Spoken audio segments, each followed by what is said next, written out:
I pursued my writing. And I was like, okay, well, if I'm really going to do this, I'm going to take myself seriously, then I'm going to need someone else to take me seriously. And I think that's part of the problem, is that we think, if I'm going to do this seriously, someone else needs to take it seriously for me, rather than I need to take this seriously.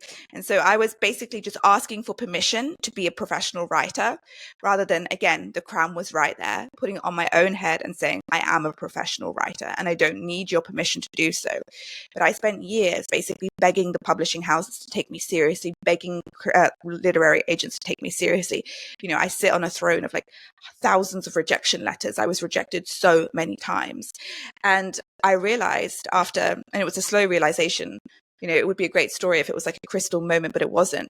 But I very slowly realized that, what am I doing? Like, I've wasted years of my life just begging people to let me be seen, when I could just let myself be seen, when I could just put the crown on my own head. But basically, I started taking up space on my own terms as an author.